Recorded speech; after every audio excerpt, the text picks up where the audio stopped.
Now to the new ruling that's bringing a lot of renewed attention to a bizarre and tragic case. We're talking about something that everyone is literally talking about. The mysterious death of Ellen Greenberg in Philadelphia more than a decade ago.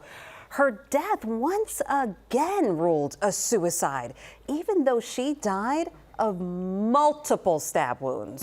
So her parents, and I can understand this part, refusing to accept the new ruling. They say they know her daughter. They say she was murdered. ABC's Juju Chang knows this story and is here this morning to dive deeper into what's going on. So glad you're here. It is an absolutely baffling case, honestly. When I spoke to her parents, they said she was afraid to have her ears pierced. And in their minds, they don't believe she'd be capable of stabbing herself 20 times to death. In short, they refuse to believe the new release ruling that made her death a suicide.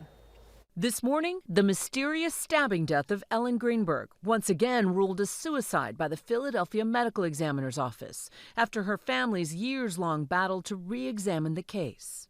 In 2011, the 27-year-old was discovered stabbed 20 times, according to the initial autopsy report, in the neck, back, head, and heart, with bruises all over her body in the apartment she shared with her fiancé. My fiance's on the floor with blood everywhere.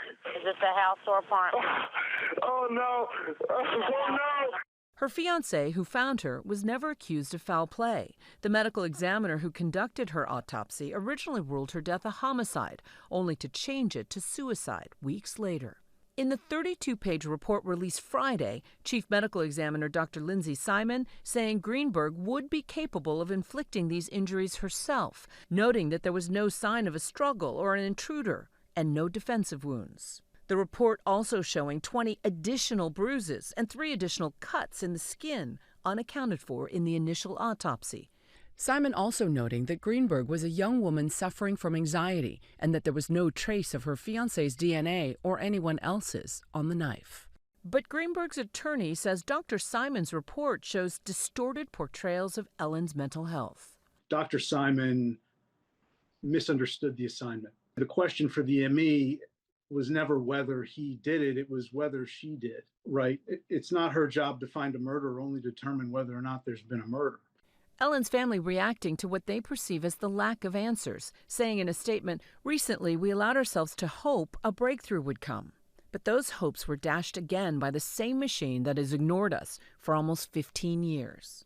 The court-ordered re-examination comes after the family settled 2 lawsuits in February with the city of Philadelphia for their alleged mishandling of the case. They did everything they possibly could to stand in our way.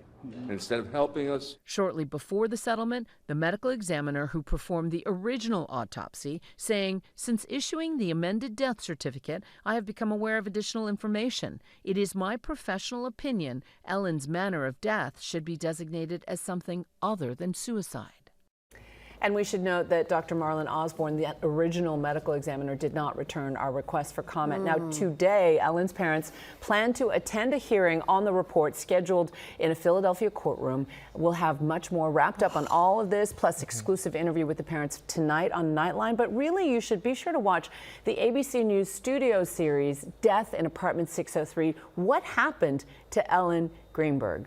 I love true crime. I love this story. And again, horrible for everyone involved. It is. But you try to solve it in your own mind, and your friends try to solve it when you're watching this case. It's so mystifying, but like you said, heartbreaking at the same time, because you can't help but feel for those parents. Absolutely. But Juju, we did ask you what you felt, and it's such an interesting story. Evidence on both sides. It's really hard to tell. And that's why it is so compelling, because there are really serious questions on both sides, and you can argue it over and over again. One of the biggest ones is once it was ruled a suicide, there was a crime scene cleanup team that was brought in that literally put all the knives in the dishwasher, scrubbed down the apartment. And so in many ways, you have to wonder if some of those answers slipped away. Were missed. Exactly. And so that's why the parents really see this as a lifelong mission. So it feels like it's not over, even if they have this new ruling, it still feels like it's not over yet. Absolutely. Can't wait to watch it. I gotta see Juju, this. thank you. And we should remind people, no matter how you feel about this, if you know anyone or you yourself are struggling with thoughts of suicide, free. Confidential help is available for you any time of the day, 24 hours. Just text the National Lifeline at 988. Someone is there to talk to you. Good point. Juju, thank you so much. Juju, it was an absolute pleasure. Come back soon.